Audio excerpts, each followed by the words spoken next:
let's make a PB&J sandwich because that's what your girl is eating for lunch today. And let's talk about why your girl left retail pharmacy. Because I'm in community pharmacy, but I'm not in the retail setting anymore. Praises be to God. So I used to work for a company that had retail pharmacies inside of grocery stores.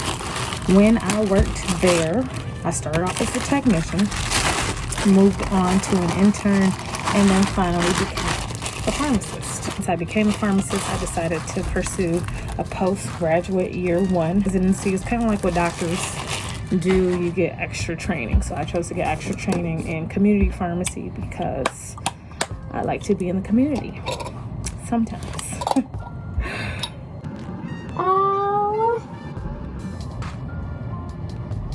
what is that, honey?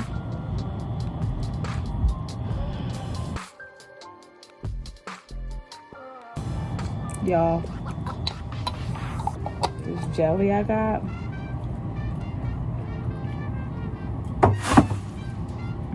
disgusting. So let's just say it's a dub, and I now have to order from the roses. Okay, and you just gotta roll with the punches.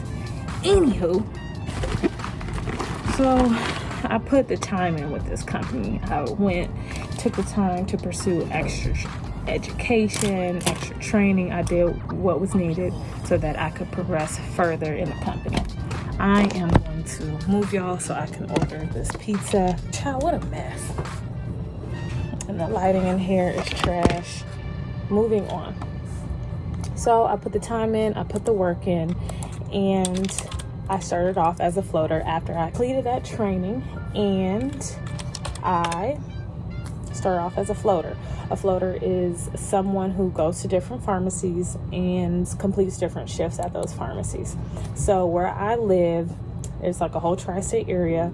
So it's a big region for pharmacies that you could be told to work at. So, I would be working out in East Bufu one day, by my house the next day.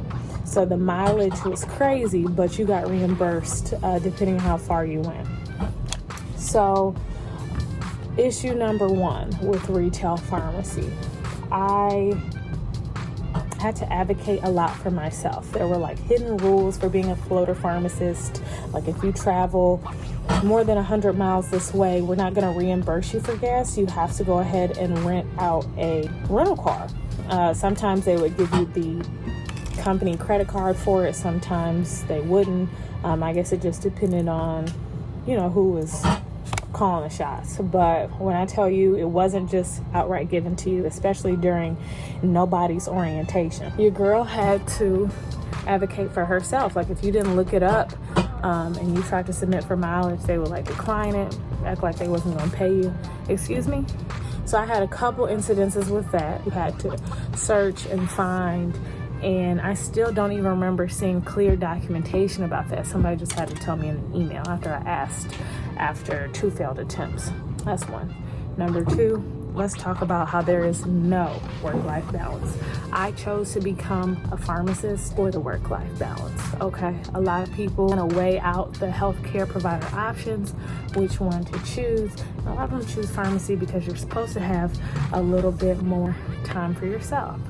At the retail setting, baby girl, that's a no, especially when you are first starting out or when you're trying to become a pharmacist and you're in that intern stage. You kind of just have to take whatever shift they give you. My schedule was supposed to be given a week in advance, but because I was a floater and there would be different call-offs, sometimes I wouldn't know my schedule up until the day of. They would switch it up on me. So that was trash. We were open 7 days a week. Holidays, you got to work. Maybe it was a shorter shift, but most holidays you were expected to work. Once I did get placed, which took me about 9 months, which is kind of a long time, especially for somebody like me who did the work, who completed the residency. So I floated for about 9 months, close to a year, and I finally got placed at a store. Everybody was expected to work 1 weekend a month, which, that sounds all fine and dandy until your weekend to work was a weekend like something fun was happening or you had something going on. So trying to get those switched was a mess. So the work-life balance, advocating for yourself. Every year, we are supposed to get a bonus based on quotas that we've met. So we perform these quotas. Okay, how many patients did you interact with? And we're able to build that interaction.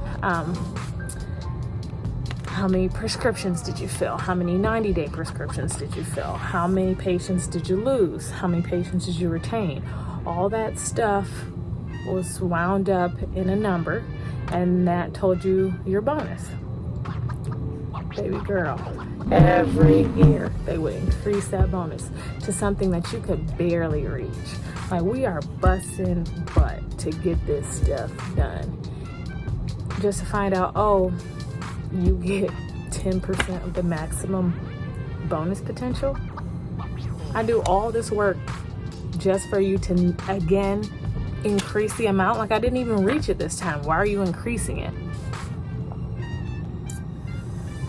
So there's that. Bonuses, I don't even say that we got a bonus because most times they were just so small. Especially if you had staffing issues, you could kiss that bonus goodbye because everybody needs to be hands on deck in order to get that bonus. And then the treatment from the patients, from corporate, you just got paid to get berated all day. Like, I used to work at a lot of, it didn't matter where you worked.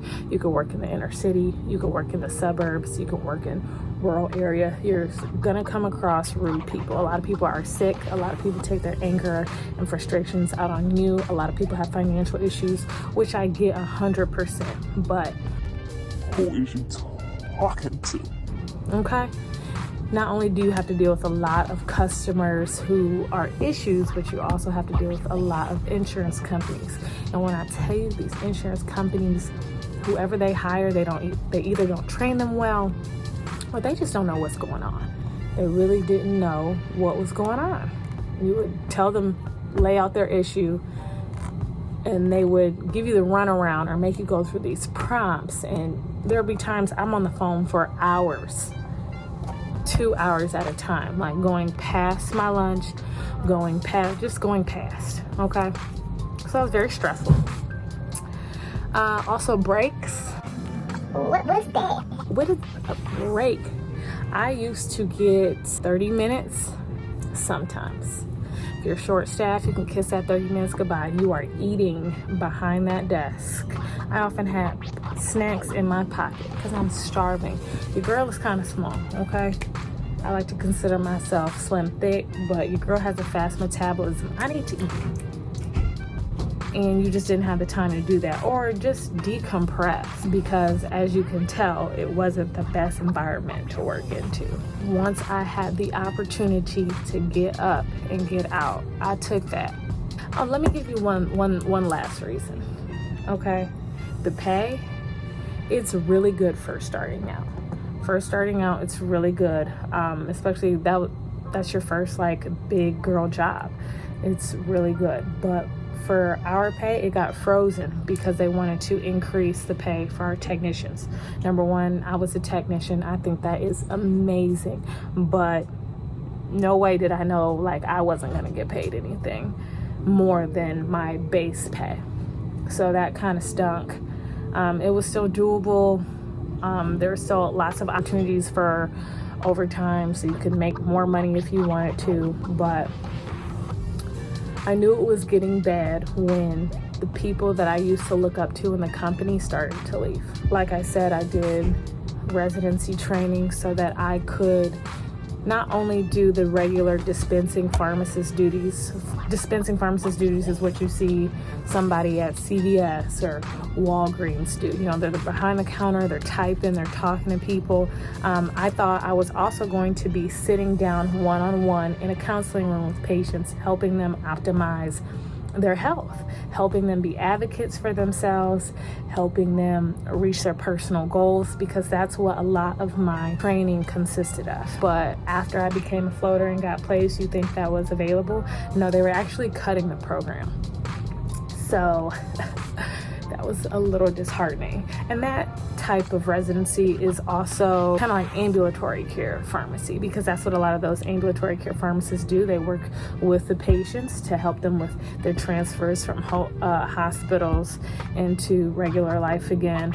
So it kind of lines up with that. So I thought I was going to be able to get the best of both worlds, and boy, was I mistaken. And your girl was stressed. I was not in a good mood most of the time. You can ask my husband. He's like, girl. So the opportunity came for me to work in a community setting, but I now serve the underserved. So I work in underserved areas where patients are, you get some bad ones, and that's everywhere you go. Customer service, dealing with people who are sick. But you could really see how grateful people are. I'm just happy to be where I am now. This is not to discourage anybody who wants to pursue retail pharmacy, because you do have to be built a certain type of way in order to do that. I was built that way, but it was putting a strain on my body, my mental health. I wasn't eating right. Sometimes you got off at 9 p.m., was expected to get up at 8. So after that 9 p.m. shift, I would go get Taco Bell, McDonald's, whatever was open, smash, and then hit the sheets.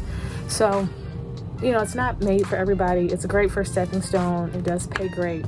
But with every job, you got your pros and cons. So those who are naive, those who to pursue pharmacy, just wanted to give you a heads up about why I left retail pharmacy. And now I still work in the community setting. Way less volume, way less stress. No weekends, no holidays. What? Because there's a smaller staff, you got a greater likelihood of getting vacation. Work-life balance, I told you it wasn't good. I used to have to the most just to get vacation weeks that I wanted, because the way they had it set up, you would have to use 1 vacation week in this quarter, and then 2 in this quarter, and then 3 in this quarter, which that's all fine and dandy, but sometimes you don't know about a vacation until a couple months in advance. So a lot of things I used to miss out on. I was in my early 20s. My priorities are getting that money and being able to spend it doing things I love, and I couldn't do that. I just wasn't happy. So if you all want to know more about what I do now, if you want to know more about my experience at the company I used to work for, just let me know. Stay tuned. Hope you enjoy. Peace. I'm going to order this pizza. I'm starving.